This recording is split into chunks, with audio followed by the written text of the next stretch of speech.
بسم اللہ الرحمن الرحیم یا ایہا الذین آمنوا کلوا من طیبات ما رزقناکم واشکروا للہ ان کنتم ایاہ تعبدون۔ ایک میرا دوست مجھے ملا تو وہ کہنے لگا کہ میں اپنی اولاد کی وجہ سے بہت پریشان ہوں۔ میرا بیٹا 22 سال کا ہے، وہ مجھے گالیاں بھی دیتا ہے۔ ایک دو موقع ایسے بھی آئے کہ میرے بیٹے نے میرا گریبان پکڑ لیا۔ تو میں نے اسے بتایا کہ جب بچہ چھوٹا ہوتا ہے تبھی سے اس کی تربیت کرنا شروع کر دیتے ہیں۔ ابھی بچہ چھوٹا ہے تو آپ اس کو حکم دیں کہ بیٹا پانی کا گلاس لے کر آؤ، اپنا جوتا اسے سیدھا کروائیں، اپنی خدمت کروائیں چھوٹے بچے سے، تاکہ اس کی عادت بنے، اس کی عادت میں یہ بات شامل ہو کہ اس نے آپ کی خدمت بھی کرنی ہے۔ اور جب آپ جمعہ پڑھنے کے لیے جاتے ہیں اپنے بیٹے کو بھی ساتھ لے کر جائیں، تاکہ وہ جو خطیب صاحب بیان کرتے ہیں حقوق والدین کہ اللہ تعالیٰ نے اپنی عبادت کے ساتھ والدین کے ساتھ حسن سلوک کرنے کا حکم اس کو بالکل اکٹھا ملا کر بیان کی ہے۔ والدین وہ ہستیاں ہیں جن کے حقوق بیان کرنے میں مبالغے سے کام لیا گیا ہے۔ اگر ماں باپ راضی ہیں تو اللہ تعالیٰ راضی ہے، ماں باپ ناراض ہیں تو اللہ تعالیٰ ناراض ہے۔ اور آپ صلی اللہ علیہ وسلم نے بھی ہر معاملے میں ہماری رہنمائی فرمائی ہے۔ آپ صلی اللہ علیہ وسلم نے فرمایا کہ بچہ جب 7 سال کا ہو جائے اسے نماز پڑھنے کا حکم دیں۔ جب بچہ 10 سال کا ہو جائے اگر وہ نماز نہیں پڑھتا آپ اس کو سرزنش کریں اور بچوں کے بستر علیحدہ علیحدہ کر دیے جائیں۔ یعنی ہر معاملے میں شریعت نے ہماری رہنمائی فرمائی ہے۔ تو میں نے کہا چلو اب بھی کچھ نہیں ہوا، اب بھی آپ اپنے بیٹے کو جب بھی جمعہ پڑھنے کے لیے جاتے ہیں ساتھ لے کر جائیں۔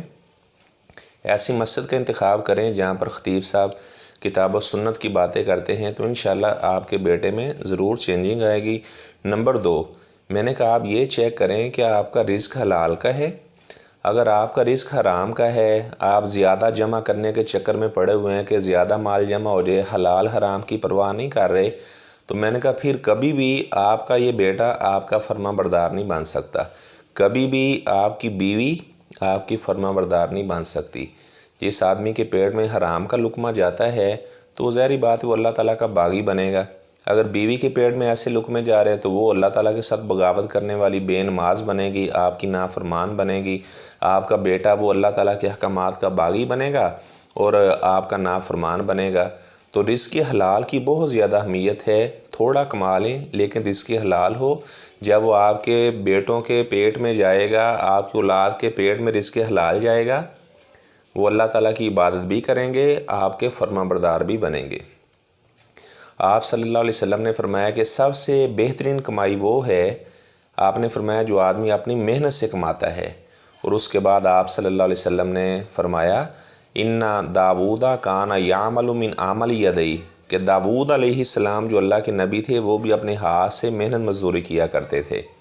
اور آپ صلی اللہ علیہ وسلم سے پوچھا گیا ای الکاسب یطیب، سب سے بہترین کمائی کون سی ہے؟ آپ نے فرمایا کل بین، ہر ایسی بے مبرور جو دھوکے سے پاک ہے، یعنی جس کے اندر دھوکہ نہیں کیا جاتا، دوسرے کے ساتھ جھوٹ نہیں بولا جاتا، تو پھر ایسی جو کمائی ہے وہ بہت زیادہ برکت والی ہے اور اچھی کمائی ہے۔ لیکن آپ دیکھیں ہمارے ہاں جو بالکل چند 100 روپے کی بھی چیزیں بیچنے والا ہے وہ بھی سوچتا ہے کہ میں داغ کیسے لگا سکتا ہوں، دوسرے کو دھوکہ میں نے کیسے دینا ہے، دوسرے کے ساتھ فراڈ میں نے کیسے کرنا ہے۔ اور جو مہنگی چیزیں بیچنے والے ہیں ان کے بھی ذہن میں یہی بات ہوتی ہے۔ آپ کسی کے پاس گوشت لینے کے لیے چلے جائیں تو اس نے بھی اپنا جو میزان ترازو ہے اس کا کوئی ایسا سسٹم لگایا ہوتا ہے کہ اگلے آدمی کو وہ کم دے، پیسے پورے وصول کرنا اور مال کم دینا۔ تو ظاہری بات ہے اسے ہی پھر حرام کہا جاتا ہے۔ اگر ایسا رزق حرام کا ہے تو آدمی کبھی خود بیمار ہے، کبھی بیٹا بیمار ہے، کبھی بیوی بیمار ہے، ہر وقت وہ اس طرح کے چکروں میں پھنسا رہے گا۔ تو رزق حلال کھائیں، اپنے خود بھی کھائیں، اپنی اولاد کو بھی رزق حلال کھلائیں، تو آپ دیکھیں رات کو آپ بڑے سکون چین اطمینان کی نیند سوئیں گے۔ جو آدمی حرام کماتا ہے تو اس کی تو نیندیں بھی اڑ جاتی ہیں، وہ کبھی بھی چین سکون اطمینان راحت والی زندگی بسر نہیں کر سکتا۔ آپ صلی اللہ علیہ وسلم نے فرمایا قیامت کے قریب لوگ اس بات کی پرواہ ہی نہیں کریں گے کہ مال حلال کا ہے یا حرام کا ہے۔ آپ صلی اللہ علیہ وسلم نے یہ بھی فرمایا کہ حلال بھی واضح ہے والحرام بین، حرام بھی واضح، وبینہما مشتبہات، درمیان کے اندر کچھ مشتبہات ہے۔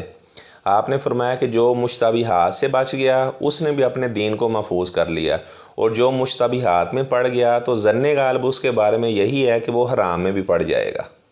اس لیے جو مشتبہات چیزیں ہیں جن کا واضح طور پر حکم نہیں بیان کیا گیا لیکن وہ مشتبہات میں سے ہیں، تو پھر ظن غالب یہی ہے کہ جو آدمی اس طرح کی شک شبہ والی چیزوں میں پڑے گا تو وہ حرام میں بھی پڑ جائے گا۔ جس چیز کے بارے میں شک شبہ آ جائے حلال ہے حرام ہے تو اسے چھوڑ دیا جائے، یہی سب سے بہتر ہے۔ آپ صلی اللہ علیہ وسلم سے ایک آدمی نے جب پوچھا تھا تو اس نے کہا آپ نے فرمایا استفتی قلبہ کا، اپنے دل سے پوچھ لینا، اگر آپ کا دل مطمئن ہو جائے تو سمجھ آنا کہ یہ اچھا کام ہے۔ مطمئنت الیہ النفس، اور آپ نے فرمایا والاسم ما حاک فی صدرک، اور گناہ وہ ہے جو آپ کے سینے میں کھٹکا لگا رہے، کسی کو پتہ نہ چل جائے، آپ کے ذہن میں تردد ہو۔ آپ نے فرمایا لوگ اگرچہ آپ کو اس چیز کا حلال ہونے کا فتویٰ دے رہے ہیں، آپ کا دل مطمئن نہیں ہے تو آپ اسے چھوڑ دیں۔ اور ایسے آپ صلی اللہ علیہ وسلم نے ہر معاملے کے بارے میں اپنی امت کی رہنمائی فرمائی ہے۔ تو ایسا نہ ہو کہ آدمی مال جمع کرنے کے چکر کے اندر کہ زیادہ مال میرے پاس جمع ہو جائے، میں کنال کا گھر بنا لیتا ہوں، میرے پاس گاڑیاں آ جائیں گی، حلال حرام سارا جمع کر رہا ہے، تو اس کی زندگی سے چین سکون اطمینان یہ نکل جائے گا۔ تو ہمیں چاہیے کہ ہر معاملے کے اندر آپ صلی اللہ علیہ وسلم کی شریعت سے رہنمائی لیں۔ ہمارے جو اسلاف ہیں انہوں نے حلال حرام میں کتنی تمیز کی، ابھی انشاءاللہ میں 2 واقعات آپ کے ساتھ شیئر کرتا ہوں۔ حضرت ابو بکر صدیق رضی اللہ تعالیٰ عنہ، آپ صلی اللہ علیہ وسلم نے کاہن آدمی کی مٹھائی کو حرام قرار دیا ہے، یعنی کوئی آدمی اس نے کہاوت کی اور اس نے ایسے ٹیوا لگا دیا کہ ایسے ہوگا اسی طرح ہو جاتا، اور کوئی آدمی اسے اس کے عوض کے اندر مٹھائی پیش کرتا ہے تو یہ حرام ہے۔ سیدنا ابو بکر صدیق رضی اللہ تعالیٰ عنہ کا غلام، اس نے ایک دفعہ کہانت کی تو مٹھائی جو اسے ملی اس نے حضرت ابو بکر صدیق رضی اللہ تعالیٰ عنہ کو بھی اس مٹھائی سے کھلا دیا۔ تو حضرت ابو بکر صدیق رضی اللہ تعالیٰ عنہ انہیں جب اس سے سوال کیا کہ یہ کہاں سے مٹھائی آئی ہے تو اس نے کہا یہ میں نے کہانت کی تھی۔ تو یہ بات بھی ذہن میں رکھیں کہ کسی نجومی کے پاس جانا، کسی کاہن کے پاس جانا کہ میرا ہاتھ چیک کریں مستقبل میں میرے ساتھ کیا ہونے والا ہے۔ آپ صلی اللہ علیہ وسلم نے فرمایا لم تقبل لہ صلاۃ 40 یوما، ایسے آدمی کی 40 دن اللہ تعالیٰ نماز قبول نہیں کرتا۔ اور ایک روایت میں یہ فقد کافر بما انزل علی محمد، اس نے محمد صلی اللہ علیہ وسلم کی شریعت کا انکار کر دیا جو کاہنوں کے پاس نجومیوں کے پاس جاتا ہے اور مستقبل کی خبریں ان سے دریافت کرتا ہے۔ تو ابو بکر صدیق رضی اللہ تعالیٰ عنہ اس غلام سے کہنے لگے اللہ کے بندے یہ تو حرام مٹھائی تھی، آپ نے مجھے کھلا دی ہے۔ اس کے بعد انہوں نے اپنی انگلی اپنے منہ میں داخل کی اور فقاء ما فی بطنی، جو ان کے پیٹ میں مٹھائی گئی تھی انہوں نے وہ وومٹنگ کر دی، کر کے اسے نکال دیا اور کہا کہ اس طرح جو چیز آپ صلی اللہ علیہ وسلم نے اس سے منع کر دیا، حرام قرار دے دیا، وہ ابو بکر کے پیٹ میں نہیں جا سکتی۔ ایسی عبداللہ بن مبارک رحمہ اللہ تعالیٰ جن کے بارے میں محدثین نے لکھا ہے جو صفات صحابہ کی تھی وہ ساری کی ساری صفات عبداللہ بن مبارک رحمہ اللہ میں پائی جاتی تھی، بس فرق یہ تھا کہ عبداللہ بن مبارک رحمہ اللہ نے آپ صلی اللہ علیہ وسلم کا دیدار نہیں کیا تھا۔ یہ عبداللہ بن مبارک رحمہ اللہ تعالیٰ ایک دفعہ مسجد میں داخل ہوئے نماز پڑھنے کے لیے تو اپنا گھوڑا ویسے ہی چھوڑ دیا۔ تو جب نماز پڑھ کر نکلے تو پیدل ہی جانے لگے۔ خادم کہنے لگا گھوڑے پر نہیں بیٹھنا آپ نے، تو جس پر آپ آئیں اسی پر جائیں، تو کہنے لگے نہیں گھوڑے پر نہیں آپ بیٹھنا۔ خادم نے کہا اتنا مہنگا آپ کا گھوڑا ہے تو آپ اسے ایسے چھوڑ دیں گے؟ کہنے لگے اصل میں بات یہ ہے مجھ سے غلطی ہوئی، جب میں مسجد میں داخل ہوا تو گھوڑے کو میں نے باندھا نہیں تھا، میں نے ایسے چھوڑ دیا۔ تو یہ جو ساتھ مسجد کے چراغا ہے تو یہ وہاں پہ داخل ہو گیا، وہاں سے اس نے گھاس پھوس کھا لیا ہے، اور ظاہری بات ہے ہم نے مالک سے اجازت نہیں لی تھی، اب میرے گھوڑے کے پیٹ کے اندر حرام کا چارہ چلا گیا ہے تو میں ایسے گھوڑے کے اوپر بھی سواری کرنا پسند نہیں کرتا جس کے پیٹ کے اندر حرام کا چارہ چلا گیا ہے، تو لہٰذا میں اپنے اوپر اس بات کو بوجھ نہیں بنانا چاہتا۔ تو انہوں نے اپنا گھوڑا ویسے چھوڑ دیا اور وہ پیدل اپنے گھر چلے گئے۔ یہ ہمارے اسلاف تھے جنہوں نے حلال حرام کی اس طرح تمیز کر کے زندگی بسر کی، اور آج تک ان کا نام زندہ ہے۔ تو اگر کوئی آدمی وہ حرام مال میں پڑتا ہے تو اس کا نام وہ زندہ نہیں رہتا، لوگ اس کے حق میں دعائیں نہیں کرتے، وہ کہتے ہیں جان چھوٹی اس آدمی سے، یہ فسادی آدمی تھا، اس طرح دھوکہ کرنے والا تھا، جھوٹ بولنے والا تھا، رزق حرام یہ جمع کرنے والا تھا، رزق حرام اپنی اولاد کو کھلانے والا تھا، تو لوگ پھر ایسی باتیں کرتے ہیں۔ اور آپ صلی اللہ علیہ وسلم نے الراشی والمرتشی کلاہما فی النار، راشی رشوت لینے والا، رشوت دینے والا، دونوں کو آپ صلی اللہ علیہ وسلم نے فرمایا کہ یہ جہنم کے اندر جانے والے ہیں۔ یعنی آپ صلی اللہ علیہ وسلم نے سختی سے اس بات سے منع کیا کہ کوئی آدمی رشوت دیتا ہے۔ رشوت کسے کہا جاتا ہے؟ کوئی آدمی کسی جگہ پر پیسے دیتا ہے اور دوسرے کسی آدمی کا حق بھی مارا جا رہا ہو، تو یہ رشوت ہے۔ تو مثلا وہ پیسے دے رہا ہے، ایک آدمی اس نے ایف اے کیا ہوا ہے، ایک آدمی نے ایم اے کیا ہوا ہے، اب ایف اے والا پیسے دے کر نوکری لگ جاتا ہے، تو یہ اگر پیسے دیتا ہے تو یہ رشوت ہے، کیونکہ جو ایم اے والا ہے اس کا زیادہ حق بنتا ہے، اس کا حق مارا جا رہا ہے، تو یہ رشوت سے منع کیا گیا۔ ایسے ہی میں نے جمعے میں بتایا کہ آپ صلی اللہ علیہ وسلم نے کتے اور بلی کی خرید و فروخت سے بھی منع کیا ہے۔ کتے اور بلی کی خرید و فروخت سے آپ صلی اللہ علیہ وسلم نے منع کیا۔ نہا ان سامن الکلب والسنور، بلی کی قیمت سے اور کتے کی قیمت سے منع کیا گیا ہے۔ اب چاہے وہ شکاری کتا ہے، غیر شکاری کتا ہے، اسے بیچا نہیں جا سکتا، نہ اسے خریدا جا سکتا ہے۔ تو یہ مروت کے خلاف ہے۔ کوئی آدمی اس نے بلی اٹھائی ہوئی اور بیچنے کے لیے جا رہا ہے، کتا پکڑا اور بیچنے کے لیے جا رہا ہے، یہ مروت کے اشرف المخلوقات کے سٹیٹس کے خلاف ہے کہ وہ اس طرح کے جانوروں کو بیچنا شروع کر دے۔ تو آپ صلی اللہ علیہ وسلم نے اس بات سے منع کیا ہے۔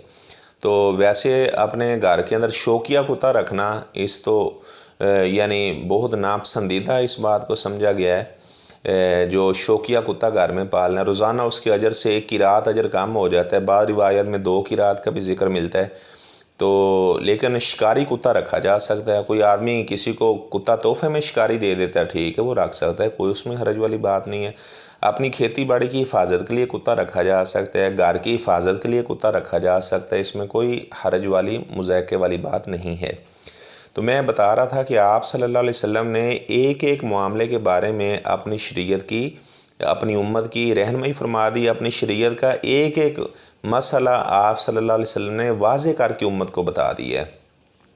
ہمارے ہاں یہ بھی چلتا ہے کہ لوگ بیانہ دے دیتے ہیں۔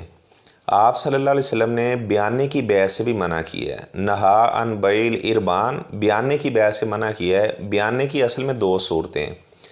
اگر کوئی آدمی وہ چیز لینا چاہ رہا ہے، پیسے دے دیتا ہے، تو جب اس نے پیسے دے دیے ہیں تو اس نے کہا رہی میں فلاں تاریخ کو آؤں گا تو آپ سے یہ چیز لے جاؤں گا۔ جو تاریخ کا وہ وعدہ دیتا ہے اس تاریخ تک اس کے پاس پیسے نہیں بنتے۔ اب اس کے پاس آتا ہے یار میرے پاس اتنے پیسے نہیں بن سکے، تو آپ وہ بیانے والے پیسے مجھے واپس کر دیں۔ اگر تو وہ بیانے والے پیسے واپس کر دیتا ہے تو یہ بالکل جائز ہے۔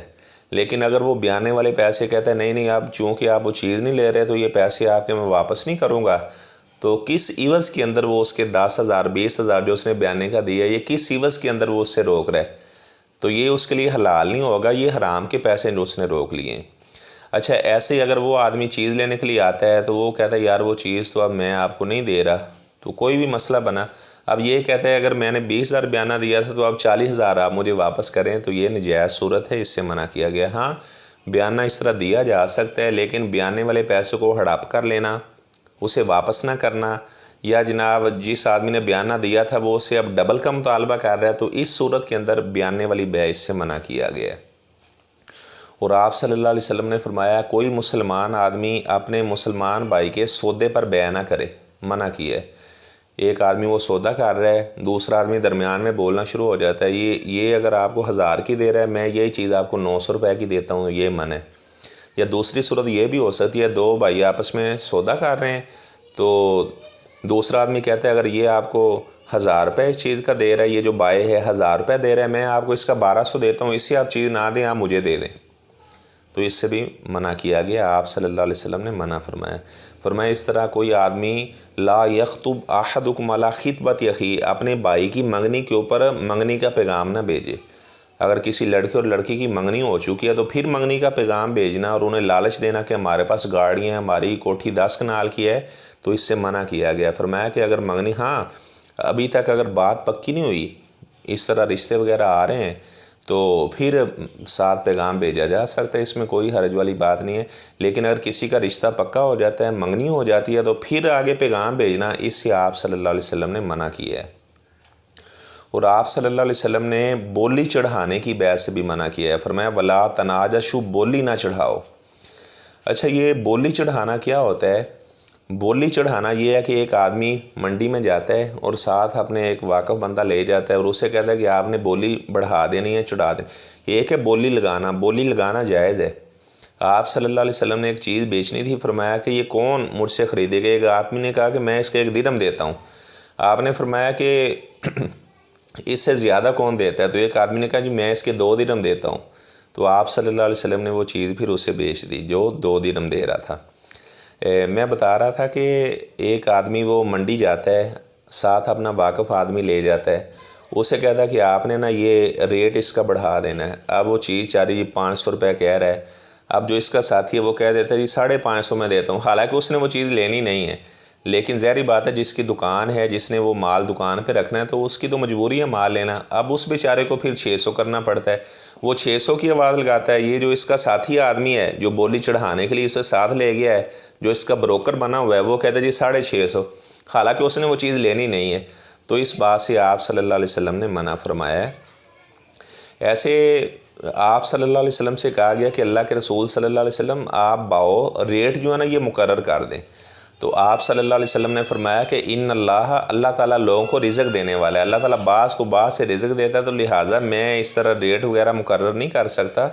جب میں اللہ تعالیٰ کے پاس جاؤں تو کسی کا میرے اوپر کوئی کلیم نہ ہو کہ آپ صلی اللہ علیہ وسلم نے تو اس کی ریٹ کو فکس کر دیا تھا، لہٰذا مجھے تو نقصان ہو گیا ہے۔ تو آپ صلی اللہ علیہ وسلم نے اس طرح نرخ جو ہیں ان کا آپ نے باؤ مقرر نہیں کیا تھا۔ تو آپ صلی اللہ علیہ وسلم کے ایک صحابی، ان کا نام ہے عروہ بارکی رضی اللہ تعالیٰ عنہ، آپ نے اسے 1 دینار دیا، فرمایا کہ 1 بکری لے کر آؤ۔ بعض لوگوں کو اللہ تعالیٰ نے یعنی وافر صلاحیتوں سے نوازا ہوتا ہے، اللہ تعالیٰ نے ان کو ذہانت فطانت کا وافر ملکہ عطا کیا ہوتا ہے، لین دین کا معاملہ بڑا اچھا وہ کر لیتے ہیں۔ تو وہ جب بکری لینے کے لیے گیا، اس نے 1 دینار کی 2 بکریاں خرید لی، راستے میں 1 بکری 1 دینار کی بیچ دی۔ اب 1 دینار بھی اس کے پاس ہے، بکری بھی اس کے پاس ہے، وہ آپ صلی اللہ علیہ وسلم کے پاس دینار بھی لے آیا، بکری بھی لے آیا۔ تو آپ صلی اللہ علیہ وسلم نے پھر اس کے لیے برکت کی دعا فرمائی۔ آپ نے فرمایا کہ یا اللہ اس کے مال میں برکت ڈالنا۔ تو اس صحابی کا بیان ہے، اللہ کی قسم اس کے بعد اللہ تعالیٰ نے، اگر میں مٹی بھی خریدتا تھا لا رابیہ فی، تو اس کے اندر بھی وہ نفع حاصل کرتا، یعنی اللہ تعالیٰ نے آپ صلی اللہ علیہ وسلم کی دعا جو اس کے حق میں آپ نے کی تھی، اللہ نے اسے قبول کیا۔ تو وہ جو بھی اس کے بعد بزنس کرتا، تجارت کرتا، تو اسے اللہ تعالیٰ اس سے نفع عطا کرتا۔ تو ہمارے ہاں اصل کے اندر آپ صلی اللہ علیہ وسلم نے جو ہماری رہنمائی فرمائی ہے تجارت کے حوالے سے، تو لوگ اس طرح تجارت کرتے نہیں ہیں، جھوٹ بولتے ہیں۔ آپ صلی اللہ علیہ وسلم نے فرمایا کہ جب 2 بندے آپس میں بیٹھتے ہیں، تاجر بیٹھے ہوئے ہیں، خرید و فروخت کا معاملہ کر رہے ہیں، سچ بولتے ہیں تو برکت ڈالی جاتی ہے، اگر وہ جھوٹ بولتے ہیں محقت برکت بیعہما، تو فرمایا کہ ان کے سودے کی جو برکت ہے اسے ختم کر دیا جاتا ہے۔ تو ہمیشہ رزق حلال کمائیں، تھوڑا کما لیں، رزق حلال کا ہو تو آپ کی دعا بھی اللہ تعالیٰ قبول کرے گا، آپ کی بیوی، آپ کے بچے آپ کے فرما بردار بنیں گے۔ تو اللہ تعالیٰ سے یہ دعا بھی کرتے رہیں، ربنا ھب لنا من ازواجنا وذریاتنا قرۃ اعین واجعلنا للمتقین اماما۔ آپ صلی اللہ علیہ وسلم نے فرمایا کہ ایک آدمی بیت اللہ پہنچتا ہے، اغبرا شاسا، بال اس کے پراگندہ ہیں، لباس اس نے سادہ پہنا ہوا ہے، اللہ تعالیٰ سے دعا کر رہا ہے اور کہہ رہا ہے یا ربی یا رب، اے میرے رب، اے میرے رب۔ یہ رب کا لفظ اللہ تعالیٰ کو بہت پسند ہے۔ جو بندہ بھی رب کے لفظ سے اللہ تعالیٰ سے دعا کرتا ہے تو اس کی دعا کو اللہ تعالیٰ ایکسیپٹ کرتے ہیں، قبول کرتے ہیں۔ آپ انبیاء کی دعائیں دیکھ لیں، آدم علیہ السلام کی دعا ربنا ظلمنا انفسنا، رب کا لفظ انہوں نے بولا۔ حضرت نوح علیہ السلام نے کیا دعا کی؟ ربی انی اعوذ بک ان اسألک۔ یوسف علیہ السلام نے رب کا لفظ بولا ربی قد آتیتنی من الملک۔ موسیٰ علیہ السلام نے بھی یہ دعا کی ربی انی لما انزلت الی من خیر فقیر۔ تو رب کے لفظ سے جب اللہ تعالیٰ سے دعا کی جائے تو اللہ تعالیٰ پھر اس دعا کو قبول کرتے ہیں۔ تو وہ بندہ اللہ تعالیٰ سے دعا کرتا ہے تو اسے آواز آتی ہے کہ مطعم و حرام، اس کا تو کھانا بھی حرام کا ہے، مشرب و حرام وغذی بالحرام، لباس بھی حرام کا ہے، غذا جو کھاتا ہے وہ بھی حرام کی ہے، اس کے مشروبات بھی حرام کے ہیں، فَأَنَّا يُسْتَجَابُ لِذَالِكَ، تو اس کی دعا کو کیسے قبول کیا جائے؟ اللہ تعالیٰ نے اپنے رسولوں کو حکم دیا یا ایھا الرسل کلوا من الطیبات، پاکیزہ مال کھانا ہے، وَاعْمَلُوا صالحًا، اور اچھے عمل کرنے ہیں۔ اور شروع کے اندر جو آیت میں نے پڑھی تھی، اللہ تعالیٰ فرماتے ہیں اے ایمان والے لوگوں پاکیزہ مال کھاؤ، حلال رزق کھاؤ اور اللہ تعالیٰ کا شکریہ ادا کرو۔ اگر آپ چاہتے ہیں کہ آپ مستجاب الدعوات بن جائیں، اپنی زندگی کے اندر سچ کو لازم پکڑ لیں، نمبر 2 اپنا رزق حلال کا کریں، تو آپ کی ہر دعا کو اللہ تعالیٰ قبول فرمائیں گے۔ آپ کی زندگی کے اندر اطمینان آئے گا، سکون آئے گا، چین آئے گا، راحت والی زندگی اللہ تعالیٰ آپ کو عطا فرمائیں گے۔ اصل کے اندر میں ڈیلی بیس پر بیان کر رہا تھا یوٹیوب پر، اکثر لوگ میرے بیانات سنتے ہیں اللہ کے فضل سے، تو درمیان کے اندر کچھ میری تعلیمی مصروفیات آئی، تو اس وجہ سے ڈیلی بیس پر میں بیان اپلوڈ نہیں کر سکا۔ انشاءاللہ اب روٹین وائز بیان جو ہے وہ یوٹیوب پر میرا آیا کرے گا انشاءاللہ، تو آپ میرے چینل کو سبسکرائب بھی کریں اور اس طرح یہ بیانات جو ہیں آگے بھی شیئر کریں۔ اگر ہماری وجہ سے ایک بندہ وہ راست پہ آ جاتا ہے، سیدھے راستے پر آ جاتا ہے، تو ہو سکتا ہے کہ ہمارا ویڈیو کو شیئر کر دینا یا کسی کو یہ باتیں سن کر آگے بتا دینا یہ ہماری نجات کا ذریعہ بن جائے۔ تو اللہ تبارک و تعالی ہمیں نیکی کے کاموں میں بڑھ چڑھ کر حصہ لینے کی توفیق عطا فرمائے۔ وآخر دعوانا ان الحمد للہ رب العالمین۔